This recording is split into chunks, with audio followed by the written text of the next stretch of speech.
Then let us see one by one the dialysis method. This is for most important method used for the purification of colloids. Okay, how? For example, here the dialyzer is used. Dialyzer, a vessel is used as a dialysis carried out. That vessel we can call it as dialyzer. The dialyzer consists of a U-tube. This is U-tube. This U-tube is glass tube is both side open. Both side that is open.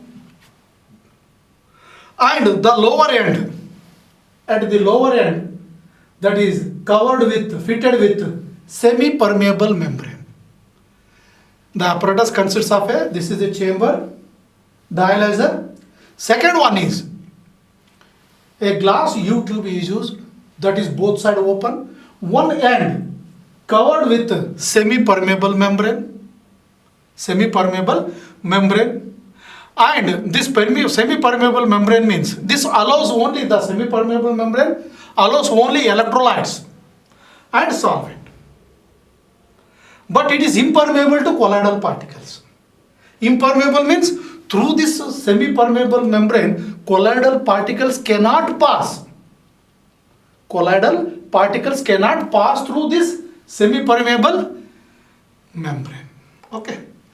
That means here, the main principle, here for example, the impurities are removed means some ions, some electrolytes, if it is present in the colloid that can be removed.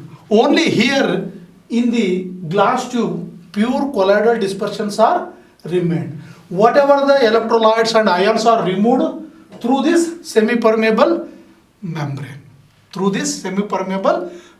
Leaving behind pure colloidal solution. That means in the diagram only, this is water inlet and this is water outlet, the water is circulated because, why this is because means, if the water is not replaced means, whatever the electrolytes and some other materials are saturated, there is no space for coming from this glass tubes to further, there is no release of electrolytes from this semi-permeable membrane. Because of that reason, the water is continuously circulated. That means the distilled water is changed frequently to avoid accumulation of crystalloids. Otherwise, they start diffuse back into back. Again, otherwise, if you have changed water, otherwise what happens? There is a chance of go back. These electrolytes or some impurities may take place. For that reason, that is used for even the removal of HCl, ferric hydroxide, that can be used. That means pure colloidal particles are present in the glass tube or U-tube. This is a method widely used for purification of colloidal dispersion. Then second method is electrolysis method. This process, the process of dialysis is very slow. It will take a long time. The principle is the same. Here this principle and previous principle is same. But only the difference is the process is increased or speeded up by the application of electrical potential. Previous dialysis method is very slow process. The principle is same, but here the purification process is increased or speed by the electrical potential. By electrical potential we can, and one more advantages by this electrodialysis method, we can remove the ionic impurities also. From the ionic impurities are also removed from the colloids or solved. But here the difference is the outer vessels are fitted with two electrodes. Outer vessels are fitted with two electrodes. This is positive and negative, cathode and anode. And by the application of electric field is allowed passage of ions from opposite charged electrodes. That means here the colloidal particles are placed in the center chamber. Outside the chamber, both electrodes are fixed. The electric current is passed means there is an attraction. That means oppositely charged, whatever the particles are there are attracted towards negatively particles and positively particles this side. Here the semi-permeable membrane is there. This chamber is covered with semi-permeable membrane both sides. When the electric current is passed, the speed up, the movement of ionic impurities will, suppose your colloidal dispersion is negative ions as an impurity, immediately they are attracted towards positive electrode, and if negative ions are there, those positive ions are moved towards negative electrodes through this semi-permeable membrane.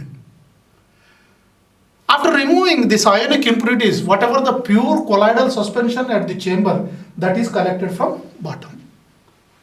This is method widely used for the purification of colloidal dispersion. When compared to dialysis method, this is speed method and quick method is used for purification. Then hard dialysis. Hard dialysis means where previous is electric potential is used, but here the temperature is used. That means the rate of dialysis is mainly depending upon different factors. The rate of dialysis is depending upon different factors and character of the particles that is present in the solution, and also mainly depending upon the what type of membrane is used, and also area of the membrane, how much area is used. If it is used small area means the small amount of colloidal dispersion may be purified. If the large surface area is used means more amount of colloidal particles can be purified. And difference between the densities of two fluids, if it is more differences means easily we can remove, and difference between the temperature of the fluids.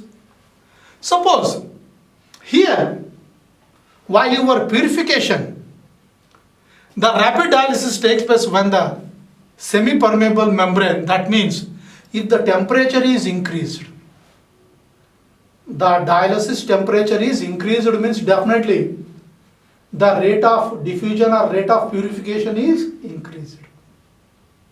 The rate of purification is increased. For example, in hard dialysis, the temperature is used 65 to 95 degrees centigrade. Suppose the temperature is 65 to 95 degree, if it is increased means the rate of dialysis is increased 3 times. 3 times the rate of dialysis is increased. Just if you apply temperature that is 65 to 95 degrees centigrade. 3 times increase means that is very rapid dialysis method. Okay. But disadvantage is, of course, 3 times is increased, but drawback or disadvantage is hydrophobic colloids cannot withstand at high temperature. Sometimes hydrophobic colloids cannot withstand at high temperature, 65 to 95. One. Second one is 65 to 95 temperature, sometime the semi-permeable membrane may be damaged. Not always, sometime, depending upon the nature of the semi-permeable membrane, may be damaged. These are the drawback of hard dialysis method. And ultrafiltration. Ultrafiltration means the colloidal dispersion can pass through the ordinary filter paper very easily. Because of the pore size of the filter paper, normal filter paper is larger than 100 micrometer. Because of that pore size is more means they can pass easily through normal ordinary filter paper. But so that the colloidal particles having smaller size, this smaller size can easily pass through them. For that reason, whatever the pore size is there, that pore size is altered. Because whatever the colloidal particles are there, the colloidal particles are retained on the filter paper. Because here we are doing purification. If the colloidal particles are passed, means what is the fun? For that reason, whatever the pore size of filter paper is there, through that filter paper, the colloidal particles can retain. This method is not only purification, even this method is also used for concentrating the colloids. Not only purification, even concentrating the colloids are also made by this method. And here this process proceeds very slowly. So we can apply the pressure because the